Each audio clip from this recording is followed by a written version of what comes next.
Hi everyone, I am Nishant and इस video में हम केमिकल रिएक्शन एंड इक्वेशन की एक्सरसाइज करेंगे। ठीक है, तो इस एक्सरसाइज को स्टार्ट करने से पहले मैं आपसे यही बोलना चाहूँगा कि आप सबसे पहले इस चैप्टर की सारी वीडियोस को देखिए अगर आपने नहीं देखी। देन उसके बाद अगर आप ये वीडियो देखोगे तो आपको 10 गुना ज़्यादा बेनिफिट मिलेगा। तो पहले क्वेश्चन हमको गिवन है, इसमें पूछा है कि गलत स्टेटमेंट कौन से हैं, इनकरेक्ट कौन से हैं। तो हमें ये केमिकल रिएक्शन गिवन है, इसको हम इधर लिख लेते हैं। PbO प्लस सी गिविंग Pb प्लस CO2। ठीक है, पहला ऑप्शन क्या दे रखा है इसमें, लेड इज गेटिंग रिड्यूस्ड। तो क्या यहाँ पे लेड रिड्यूस हो रहा है? यहाँ पे हुआ क्या, यहाँ पे PbO से Pb बना, तो there is a loss of oxygen, और जहां ऑक्सीजन का लॉस होता है उसे क्या बोलते हैं, रिडक्शन। PbO is reduced. ठीक है, यहाँ बोल कर रहा है ये lead is getting reduce. Lead reduce हुआ या लेड ऑक्साइड रिड्यूस हुआ? तो answer is lead oxide reduce हुआ। तो ये स्टेटमेंट तो गलत हो गया, और हमको गलत स्टेटमेंट ही बताने हैं, तो ये अपना आंसर हो जाएगा। ठीक है, दूसरा ऑप्शन देखो, carbon dioxide is getting oxidised. क्या कार्बन डाइऑक्साइड ऑक्सीडाइज हो रही है या कार्बन ऑक्सीडाइज हो रहा है? आंसर इज कार्बन ऑक्सीडाइज हो रहा है। ठीक है, कार्बन इज ऑक्सीडाइज। तो ये वाला स्टेटमेंट भी गलत है, और हमको गलत स्टेटमेंट ही बताने हैं, तो ये भी अपना आंसर हो गया। तीसरा देखते हैं, कार्बन इज गेटिंग ऑक्सीडाइज्ड। क्या कार्बन ऑक्सीडाइज हो रहा है? Answer is yes. Why yes? क्योंकि कार्बन में ऑक्सीजन ऐड होकर कार्बन डाइऑक्साइड बना, तो कार्बन तो ऑक्सीडाइज हो रहा है। तो ये स्टेटमेंट सही है, लेकिन हमको गलत स्टेटमेंट बताने हैं, तो ये तो अपना आंसर नहीं होगा। लास्ट है, lead oxide is getting reduced. तो लेड ऑक्साइड रिड्यूस हो रहा है? Answer is yes, lead oxide ये रहा ना, लेड ऑक्साइड भी रिड्यूस होकर क्या बना रहा है, लेड। ये स्टेटमेंट भी अपना सही है, लेकिन हमको इसको नहीं बताना है, तो अपना आंसर कौन कौन से हो गए, ए एंड बी। तो this is our correct answer. ठीक है, तो अब हम नेक्स्ट क्वेश्चन को देखते हैं। तो दूसरे क्वेश्चन में हमको ये रिएक्शन गिवन है, और इस रिएक्शन में हमको पूछा है कि ये कौन सी रिएक्शन है, तो आप देख के बता सकते हो। तो ये अपना डिस्प्लेसमेंट रिएक्शन हो गया। ठीक है, डिस्प्लेसमेंट रिएक्शन क्यों हुआ, यहाँ पे देखो मैं इस रिएक्शन को लिखता हूँ। इस रिएक्शन में Al ने क्या किया, Al ने Fe को रिप्लेस किया। ठीक है, और क्या बना डाला, Al2O3। तो ये डिस्प्लेसमेंट रिएक्शन हो गया। ओके, तो अब हम अगले क्वेश्चन पे आते हैं। थर्ड क्वेश्चन कह रहा है कि what happen when dilute HCl is added to iron filing. Iron filing मतलब कुछ नहीं, मतलब लोहे के कंकड़ मान लो आप। ठीक है, Fe। तो tick the correct answer. Question यहाँ पे नहीं आना चाहिए था, ये आपके सेकंड चैप्टर का क्वेश्चन है, एसिड बेस एंड सोल्ट। वहां पे आपको ये क्वेश्चन और अच्छे से समझ में आ जाएगा। फिलहाल के समझने के लिए मैं आपको बता देता हूँ कि देखो, कभी भी अगर हमारा ये डाइल्यूट HCl क्या है, ये एसिड है। ये क्या है, ये एसिड है, ये HCl। तो कभी भी हमारा जो मेटल होता है ना, मेटल कोई सा भी मेटल हो, कोई सा भी मेटल हो, और जब वो मेटल एसिड के साथ रिएक्ट करता है, एसिड भी कोई सा भी हो सकता है, तो वो हमेशा H2 गैस को इवोल्व करेगा। बाकी जो एक दूसरा प्रोडक्ट बन जाएगा, लेकिन हमारा मेन जो चीज होती है, मेरा हमारा मेन होता है इस H2 गैस का इवोल्व होना। ये H2 गैस हमेशा इवोल्व मतलब निकलती है, H2 गैस हमेशा निकलेगी यहाँ से। ठीक है, तो यहाँ पे ये कह रहा है कि Fe मेटल क्या है, Fe इस क्वेश्चन में, और एसिड कौन सा है, HCl। तो इसका प्रोडक्ट बनता है FeCl2 प्लस H2 तो बनना ही बनना है ना। अभी मैंने आपको समझाया कि कहीं भी कोई मेटल एसिड के साथ रिएक्ट करेगा तो H2 गैस तो निकलेगी ही निकलेगी, उसके साथ दूसरा प्रोडक्ट भी बनेगा। वो प्रोडक्ट इस केस में क्या है, FeCl2। ठीक है, अब आप क्वेश्चन पे आ जाइए। क्वेश्चन में क्या पूछा है, क्वेश्चन में पूछा था कि क्या होगा जब HCl को आयरन फिलिंग में ऐड करेंगे। ठीक है, तो जब HCl जो है Fe के साथ रिएक्ट करेगा तो हाइड्रोजन गैस तो इवोल्व होगी और FeCl2 बन जाएगा। ठीक है, तो इसमें ऑप्शन देखते हैं। पहला क्या गिवन है, hydrogen gas and iron chloride are produced. Iron chloride इसका नाम होता है FeCl2। ये क्या हो गया? आयरन क्लोराइड, इसको आयरन क्लोराइड बोलते हैं। ओके, तो hydrogen gas and iron chloride are produce, answer yes. इस क्वेश्चन को आप सेकंड चैप्टर जब आप पढ़ लोगे तो आपको और ज्यादा समझ में आ जाएगा। कोई भी मेटल हो, अगर आपका मेटल Fe की जगह जो है Fe हो गया, या आपका मेटल हो गया जिंक हो गया, या आपका मेटल कॉपर हो गया, तो कोई भी मेटल हो, मेटल के साथ आपका कोई सा भी एसिड हो, एसिड आपका HCl हो गया, तो कोई सा भी एसिड हो, वो आपको हाइड्रोजन गैस निकालवाएगा ही निकलवाएगा। बाकी दूसरा प्रोडक्ट जो है जो मेटल लिया है उसके हिसाब से बन जाएगा। ठीक है, तो अभी आप सिर्फ इतना ही याद रखो कि मेटल के साथ एसिड रिएक्ट करता है तो हाइड्रोजन गैस निकलती है। इस केस में हाइड्रोजन गैस निकलेगी और आयरन क्लोराइड बन जाएगा। चलो फोर्थ क्वेश्चन पे आते हैं। तो फोर्थ क्वेश्चन हमसे पूछ रहा है what is balanced chemical equation. तो आपने जो इस चैप्टर की वीडियोस देख के नोट्स बनाए होंगे, उस नोट्स में आपको proper definition balance chemical equation की लिखी होगी। वो क्या थी कि number of atoms of each element, हर एलिमेंट के एटम के नंबर लेफ्ट हैंड साइड और राइट हैंड साइड में सेम होंगे। क्या होगा? Number of atoms of element in LHS equals to number of atoms of each element in RHS। Okay, अच्छा, हमको कोई भी रिएक्शन बैलेंस करने की जरूरत क्यों पड़ती है? ये भी मैंने आपको समझाया था कि किसी भी रिएक्शन को बैलेंस हम इसलिए करते हैं ताकि बैलेंस करके हमें ये पता लग सके कि कौन सा एलिमेंट कितने अमाउंट में रिएक्ट कर रहा है। ठीक है, जैसे सपोज करो, हम ऊपर वाला एग्जांपल ही ले लेते हैं। यहाँ पे आपने अगर अभी ऑब्जर्व किया होगा, ये वाली रिएक्शन जो है, ये यहाँ पे बैलेंस नहीं है। तो यहाँ पे मैंने आपको बैलेंस क्यों नहीं किया करवाया इस रिएक्शन को? क्योंकि यहाँ पे जरूरत ही नहीं है। यहाँ पे मेरे को सिर्फ आपको ये बताना था कि Fe के साथ HCl को रिएक्ट किया तो FeCl2 प्लस H2 बन गया। क्या मैंने आपसे ये पूछा कि कितना Fe था या कितना HCl था या कितना H2 बना? नहीं पूछा ना, तो इसीलिए हमको यहाँ पे बैलेंस करने की जरूरत नहीं पड़ी। लेकिन अगर मैं आपसे पूछता कि बताओ एक Fe के साथ कितना HCl रिएक्ट किया होगा, तो अब मुझे इसको बैलेंस करना पड़ेगा। इसको बैलेंस कैसे करूंगा मैं? यहाँ पे क्लोरीन 2 है, तो मैं कैसे करूंगा? यह Fe प्लस 2HCl हो गया, तो FeCl2 प्लस H2, तो ये रिएक्शन बैलेंस हो गई अब। ओके, तो अब आप मुझे इस रिएक्शन को देख के ये बता सकते हैं कि लेट सपोज मेरे पास एक Fe का एटम था, तो एक Fe के एटम ने 2 HCl के एटम को से रिएक्ट किया होगा। कितने एटम से?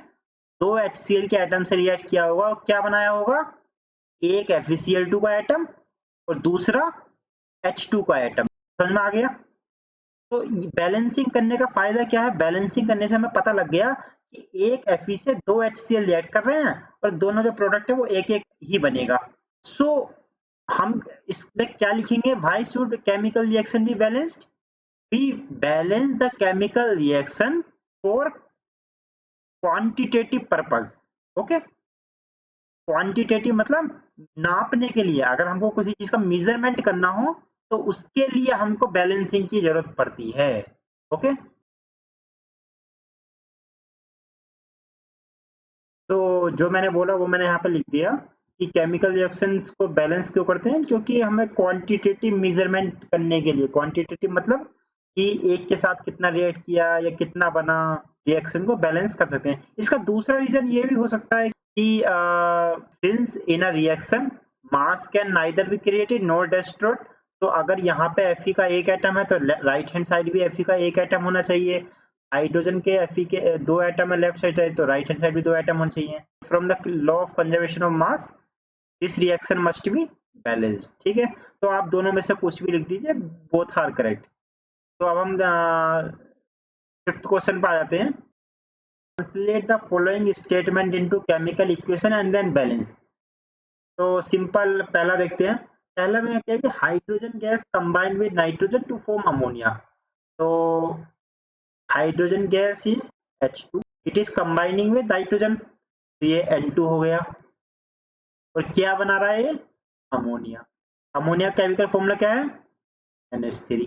ओके, देखो आपको अभी ये केमिकल फॉर्मूले याद नहीं होंगे और केमिस्ट्री पढ़ने में यही सबसे बड़ी दिक्कत आती है कि हम सोचते हैं कि यार ये केमिकल फॉर्मूले इतने सारे हैं, कैसे याद होंगे, ये है वो है।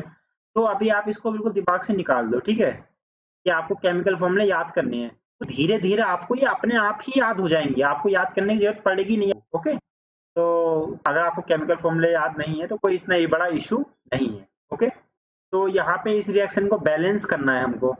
तो बैलेंस हम करने के लिए क्या करें, यहाँ पे टेबल बना लेते हैं एक। ओके, हम इसको पहले मेथड से ही बैलेंस करेंगे, ठीक है। तो हाइड्रोजन के लेफ्ट हैंड साइड में 2 एटम, राइट हैंड साइड में 3, नाइट्रोजन के लेफ्ट में 2 और राइट में 1। तो सबसे पहले हम इसमें हाइड्रोजन को बैलेंस करेंगे। क्यों हाइड्रोजन को बैलेंस करेंगे पहले? क्योंकि हाइड्रोजन के सबसे ज्यादा एटम, मैंने आपको बैलेंसिंग करते टाइम बताई थी कि सबसे पहले किसे हम बैलेंस करते हैं, जिसके एटम सबसे ज्यादा होते हैं। तो इसको बैलेंस कैसे करेंगे? राइट हैंड साइड में तो 3 है, लेफ्ट हैंड साइड में 2 हैं। तो एक काम ना कर दें, हम इधर 3 से मल्टीप्लाई कर दें और उधर 2 से मल्टीप्लाई कर दें। तो क्या ये बैलेंस हो जाएगा? तो आंसर ही यस, ये बैलेंस हो गया। ठीक है, इधर भी 6 हो जाएंगे और इधर भी 6 हो जाएंगे। तो करते हैं फिर इसको। तो इधर हमने 3 से मल्टीप्लाई किया और इधर हमने 2 से मल्टीप्लाई किया। जब हमने इसको 2 से मल्टीप्लाई किया राइट हैंड साइड में, तो हाइड्रोजन तो बैलेंस हो गए, लेकिन नाइट्रोजन में कितने हो गए? अब 2 हो गए। नाइट्रोजन भी इधर 2 हो गए। तो दिस रिएक्शन इज बैलेंस्ड।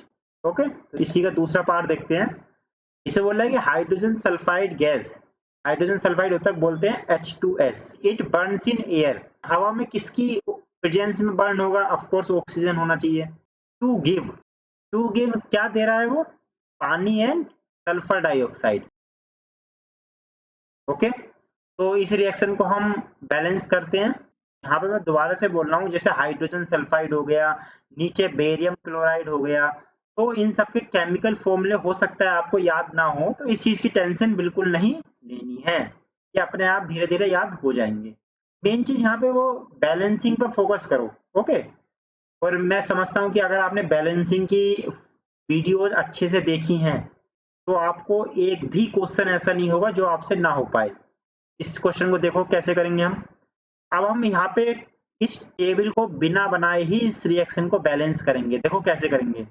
पहले आप ये काउंट करो किसके एटम सबसे ज्यादा हैं। ऑक्सीजन के एटम भी सबसे ज्यादा लग रहे हैं, इसके 3 लग रहे हैं, 2 प्लस 1। तो इसको सबसे पहले बैलेंस करना पड़ेगा। 3 है इधर, इधर 2 है, तो कैसे बैलेंस होगा ये? इसको 3 बनाने के लिए अगर मैं यहाँ पे 3/2 लिख दूं तो क्या ये बैलेंस हो जाएगा? Answer is yes, this reaction is balanced. अच्छा, मेरे दिमाग में 3/2 लिखना क्यों आया? क्योंकि देखो हाइड्रोजन के इधर भी 2 एटम, इधर भी 2 एटम, और सल्फर का भी 1 है इधर और इधर भी 1 है। तो हाइड्रोजन सल्फर तो पहले से ही बैलेंस है। बचा क्या? ऑक्सीजन। तो ऑक्सीजन के लेफ्ट हैंड साइड में तो 2 एटम थे और राइट में कितने हैं? 3। तो अगर मैं इसी को ही 3 बना दूं किसी तरह तो मेरा ये बैलेंस हो जाएगा। हाँ, फ्रैक्शन में आ रहा है, उससे कोई मैटर करता है क्या? आंसर इज नहीं। बैलेंसिंग में फ्रैक्शन मैटर नहीं करता है। ठीक है, अब ये कितने एटम हो गए ऑक्सीजन के?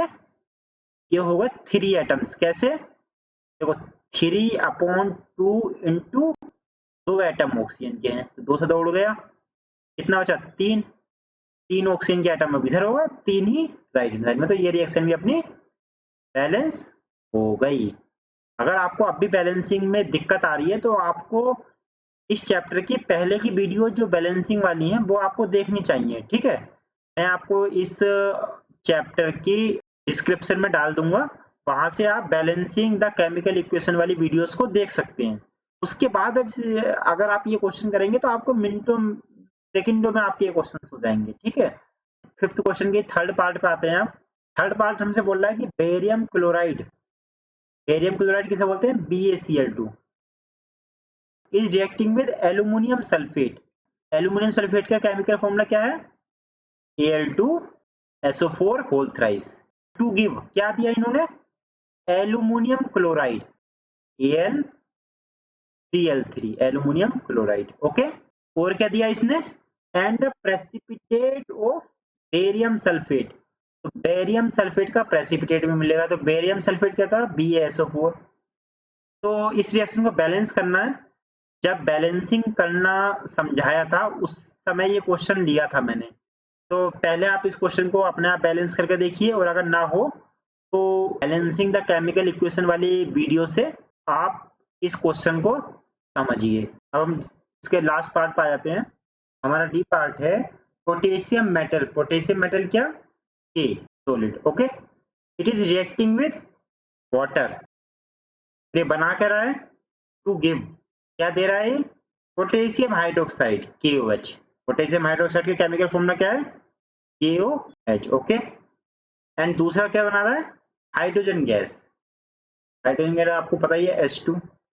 सो मैं समझता हूँ कि आप इस क्वेश्चन को अपने आप बहुत इजीली कर सकते हो। पहले आप पहले मेथड से ट्राई करना, पहले मेथड से ना हो तो दूसरे मेथड से तो हो ही जाएगा। ये दूसरे मेथड से आप इजीली कर सकते हो। कैसे करोगे दूसरे मेथड से, मैं आपको थोड़ा हिंट दे देता हूँ। कोफिशिएंट मान लेना हर किसी के, P, Q, R and S, चारों कोफिशिएंट मान लिए, और फिर आपको लेफ्ट हैंड साइड और राइट हैंड साइड के एटम्स को इक्वेट करना है, ठीक है। और उसका जो रिएक्शन बनी उसमें किसी भी एक को 1 मान लो और बाकी उसके अकॉर्डिंग तीनों अलग अलग निकाल लो, और उसी से आपका आंसर आ जाएगा, ठीक है। बाकी कोई दिक्कत हो तो देन आप बैलेंसिंग द केमिकल इक्वेशन वाली वीडियोस को देखना, फिर आपको डेफिनेटली कोई प्रॉब्लम नहीं आएगी, ठीक है। तो हम अपने 6th क्वेश्चन की ओर आगे बढ़ते हैं। हमारा 6th क्वेश्चन बोल रहा है कि balance the following chemical equations. Balance करना है चारों इक्वेशंस को। तो मैं इन चारों को तो नहीं करूंगा, इन चारों में से कोई भी एक क्वेश्चन को मैं आपको करके दिखा देता हूँ, ठीक है। तो कौन सा सबसे हार्ड क्वेश्चन लग रहा है, वैसे चारों ही क्वेश्चन बहुत इजी हैं। अगर आपने बैलेंसिंग वाली वीडियोस को अच्छे से देखा है तो आपको 1 मिनट से ज्यादा किसी क्वेश्चन में लग ही नहीं सकता। तो मैं एक काम करता हूँ, मैं लास्ट वाला क्वेश्चन ले लेता हूँ। ओके, तो लास्ट वाले क्वेश्चन में आप देखो कि BaCl2 प्लस H2SO4 इट की BaSO4 प्लस HCl। हमारे पास दोनों मेथड हैं। मैं आपको एक काम करता हूँ, इस क्वेश्चन को दूसरे मेथड से बताता हूँ कैसे करेंगे, ठीक है। दूसरे मेथड में क्या है, यहाँ पे P मानो, Q मानो, R एंड S, ठीक है। चारों कोफिशिएंट मान लिए, और उसके बाद जो है कोफिशिएंट को इक्वेट करो। तो पहले बेरियम, जब हम बेरियम को इक्वेट करेंगे तो क्या मिलेगा हमको, P बराबर R, ये पहली इक्वेशन हो गई। जब हम क्लोरीन को इक्वेट करेंगे तो क्या मिलेगा हमको, इधर तो 2P बराबर S, दूसरी इक्वेशन हो गई। और जब हम हाइड्रोजन को इक्वेट करेंगे तो क्या मिलेगा, 2Q बराबर S, ये हमारी थर्ड इक्वेशन हो गई। जब फोर्थ इक्वेशन में हम सल्फर को सल्फर को हम इक्वेट कर लेते हैं, तो सल्फर लेफ्ट हैंड साइड में तो हो गया Q इक्वल्स टू R, ठीक है। और लास्ट क्या बचा हमारा, ऑक्सीजन। ऑक्सीजन को जब आप इक्वेट करोगे तो क्या मिलेगा आपको, 4Q equals to 4R। Okay, ये आपकी 5th इक्वेशन हो गई। फिर किसी को भी 1 मान लो, ठीक है। तो मैंने यहाँ पे P इक्वल्स टू 1 मान लिया मैंने।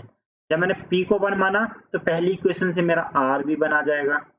अगर P और R मेरा 1 आ गया तो देखो इस वाली इक्वेशन को देखो, तो इस इक्वेशन से हमारा S कितना हो जाएगा, S हो जाएगा अपना 2, ठीक है।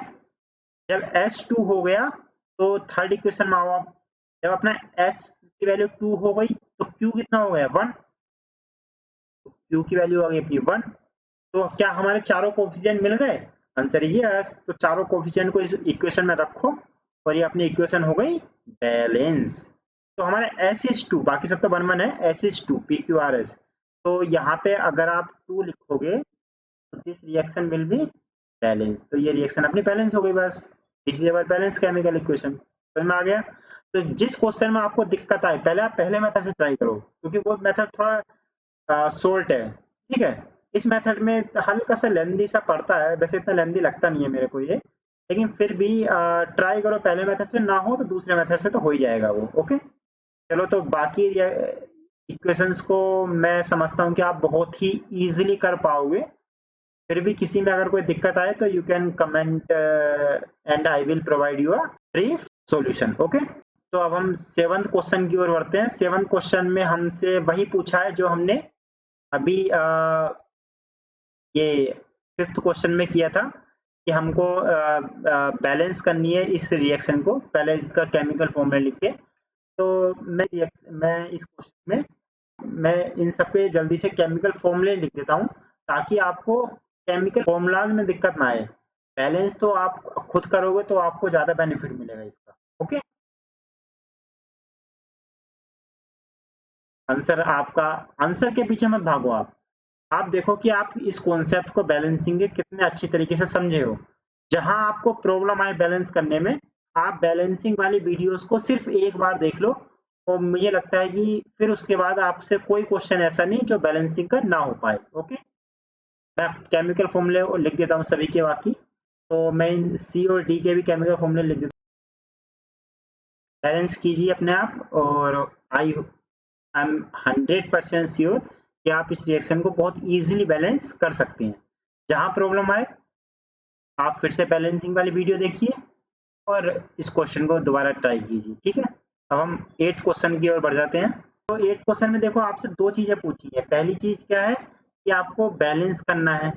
दूसरा ये कि identify the type of reaction, कि कौन सी रिएक्शन है, जैसे displacement, double displacement, combustion reaction and decomposition reaction. तो उन चारों में से बताना है कि कौन सी रिएक्शन है। ठीक है, तो बैलेंसिंग वाला पार्ट तो मैं आपके ऊपर छोड़ देता हूँ कि आप इसको अच्छे से अपने आप कर लोगे। एंड बाकी मैं आपको इनके केमिकल फॉर्मूले लिख देता हूँ ताकि आपको उसमें दिक्कत ना आए। ठीक है, तो मैं एक बार सारे लिख देता हूँ, फिर आपको एक साथ सब बताता हूँ। बैलेंसिंग वाला पार्ट आप अपने आप ही करना, बहुत इजी है, कोई इतना इशू नहीं है। हमने बहुत सारे क्वेश्चंस कर चुके हैं इसके इसके अच्छे से हम थ्योरी पढ़ चुके हैं, तो कोई इतना इशू आएगा नहीं। Identify the type of reaction, इसका पहला पार्ट देखिए, KBr plus BaI2, Ai plus BaBr2। देखते ही पता लग जाना चाहिए आपको अब कि ये कौन सी रिएक्शन है, डबल डिस्प्लेसमेंट। ओके, अब आप दूसरा पार्ट में देखो, ZnCO3 decomposing into ZnO plus CO2। तो कौन सी रिएक्शन हो गई है, डिकम्पोजिशन।